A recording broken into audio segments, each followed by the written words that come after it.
Assalamualaikum warahmatullahi wabarakatuh. Berjumpa lagi dalam media pembelajaran matku, Matematika Saku. Pada kesempatan kali ini kita akan membahas tentang perbandingan berbalik nilai. Apa itu perbandingan berbalik nilai?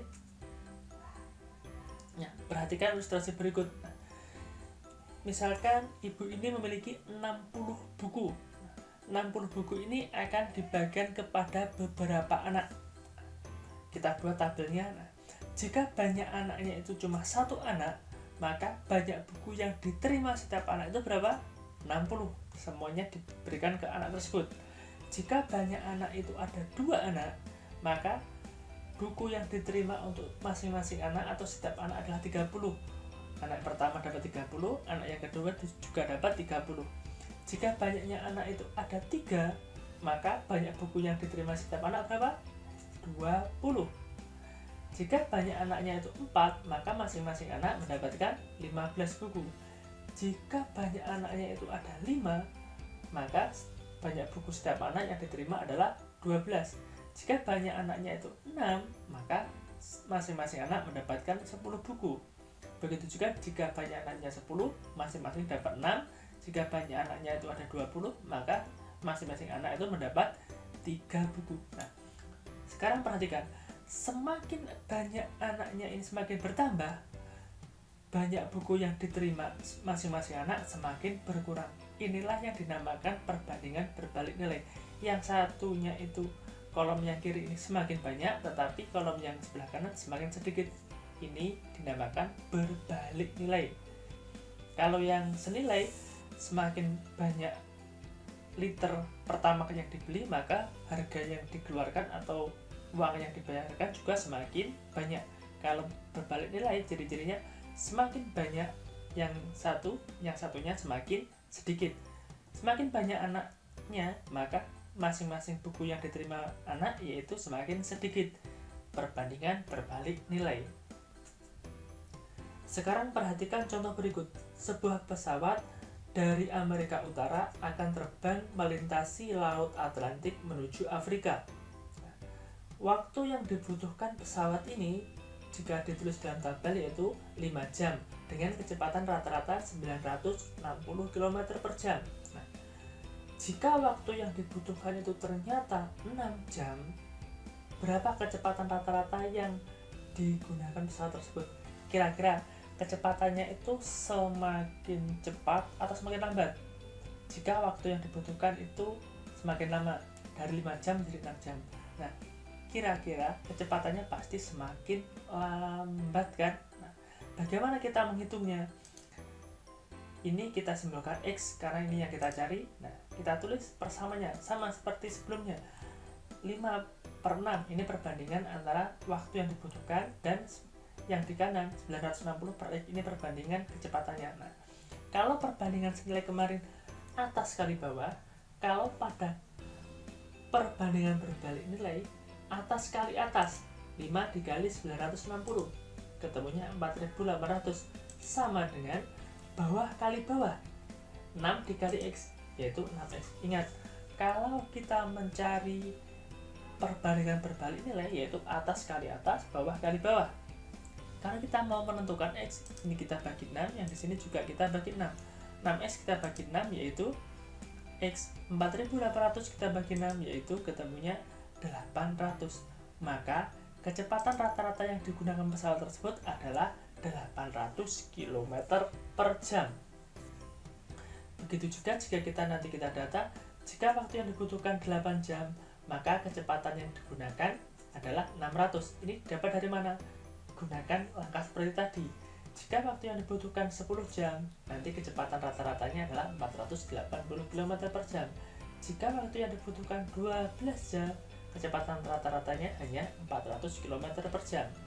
Sekarang, jika kita gambar grafiknya, sama seperti sebelumnya, kita buat sumbu yang horizontal dan vertikal. Kemudian kita buat petak-petak ini agar memudahkan. Ini ukurannya sama, panjang dan lebarnya ini sama biar memudahkan. Kita buat yang bagian horizontal ini menyatakan waktu, berarti ini 2 jam, 4 jam, 6 jam, 8 jam, 10 jam, 12 jam. Nah, ini boleh kalian menggunakan 1, 2, 3, 4, 5. Nah, asalkan ini skalanya ini tetap. Kalau menggunakan 1 ya 1, 2, 3, 4, 5 tidak boleh. 1, 2, 6, 8, 9 tidak boleh, harus sama.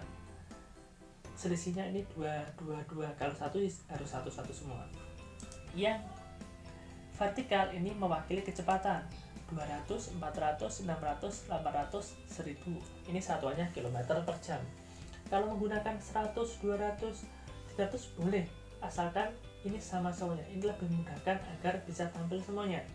Nah, tadi grafiknya kan dengan waktu 5 jam. 5 itu letaknya di sini kira-kira. 5 jam kecepatannya 960 km per jam. Berarti 960 kira-kira di sini. Di sini kita tarik 5 jam ke atas, 960 kira-kira di sini. Nah, kemudian dengan waktu 6 jam kecepatannya yaitu 800 km per jam. Dengan waktu 8 jam kecepatannya yaitu 600 km per jam. Dengan waktu yang dibutuhkan 10 jam tadi kecepatannya sekitar 480. Dengan waktu yang dibutuhkan 12 jam kecepatan yang digunakan adalah 400 km per jam. Kalau kita nanti misalkan kalau waktunya 7 jam, nanti kira-kira akan di sini. Nah, antara di sini berapa? Sekitar 600 atau sekitar 700 sekian, silahkan hitung sendiri. Nah, sekarang kalau kita tarik garis dari kiri ke kanan, garisnya grafik pada perbandingan berbalik nilai dari kiri ke kanan itu turun. Semakin banyak waktu yang dibutuhkan, kecepatannya semakin berkurang. Grafiknya ini menurun. Tetapi menurunnya bukan garis lurus, agak melengkung. Kebanyakan itu garisnya melengkung. Sehingga dari grafik itu perbedaannya antara perbandingan senilai dan berbalik nilai itu kalau senilai itu dari kiri ke kanan itu naik dan garis lurus. Kalau grafik perbandingan berbalik nilai dari kiri ke kanan itu menurun dan biasanya melengkung. Ini dari grafiknya. Kalau perbedaan antara perbandingan senilai dan berbalik nilai dari tabel, perhatikan, ini tabel untuk yang perbandingan senilai. Semakin banyak liter yang dibeli, ini yang tabel kemarin, liter pertamax yang dibeli, semakin banyak harga yang dibayarkan atau uang yang dibayarkan. Kita buat ini perbandingannya selalu sama. 1 dibanding 9.000, kita tulis 1 banding 9.000. 2 dibanding 18.000, 2 dibanding 18.000 yaitu 2 per 18.000. Jika kita sederhanakan ketemunya tetap 1 dibanding 9.000. Kita bagi 2, 1. 18.000 kita bagi 2, 9.000. Perbandingannya sama. Begitu juga dengan yang 3 dibanding 27.000. Yang ini kita bagi 3 yaitu 3 bagi 3, 1. Yang 27.000 dibagi 3 hasilnya juga 9.000. Perbandingannya ini semuanya sama. Jadi nanti jika ada tabel itu sepertinya kelihatannya perbandingan senilai, tetapi jika ada satu yang perbandingannya di sini misalkan menjadi 1 dibanding 10.000, berarti ini bukan tabel perbandingan senilai. Syarat senilai semuanya harus sama perbandingannya. Kalau untuk yang perbandingan berbalik nilai, kita tidak menggunakan perbandingan 5 dibanding 960, bukan, tetapi kita gunakan perkalian. 5 dikali 960 hasilnya adalah 4.800. 6 dikalikan 800 hasilnya 4.800. 8 dikalikan 600 hasilnya 4.800. Dan 10 dikali 480 hasilnya 4.800 dan seterusnya. Nah,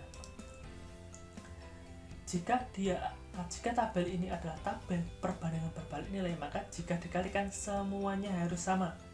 Jika ada satu yang tidak, berarti itu bukan perbandingan berbalik nilai, bukan tabel dari perbandingan berbalik nilai.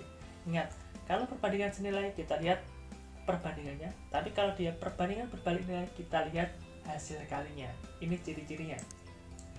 Cukup sekian materi tentang perbandingan berbalik nilai. Sampai jumpa di pertemuan dan pembahasan selanjutnya. Terima kasih dan wassalamualaikum warahmatullahi wabarakatuh.